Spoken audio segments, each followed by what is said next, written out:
ભારતના પૂર્વ પ્રધાનમંત્રી સ્વર્ગીય રાજીવ ગાંધીની જન્મ જયંતિ નિમિત્તે પુષ્પાંજલિ કાર્યક્રમ યોજાયો.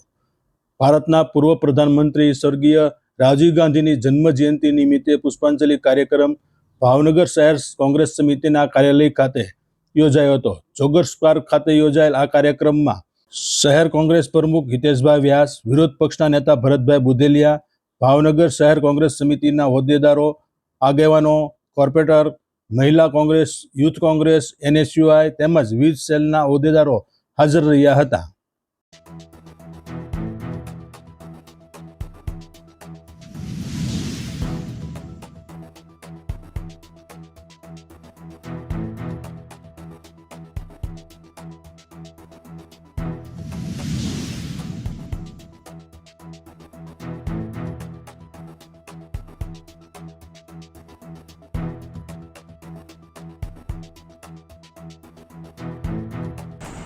દ્વારા ભારત આધુનિક યુગના ઘડવૈયા રાજીવ ગાંધીની જન્મદિવસ નિમિત્તે પુષ્પાંજલિ ફુલહાર કરી અને ગાંધીજીના જન્મદિવસને ઉજવી રહ્યા છે. ત્યારે 21મી સદીના આધુનિક યુગના નિર્માણમાં રાજીવજીના જે વિચારો હતા, જે ક્રાંતિ હતી, એમને યાદ કરી રહ્યા છે.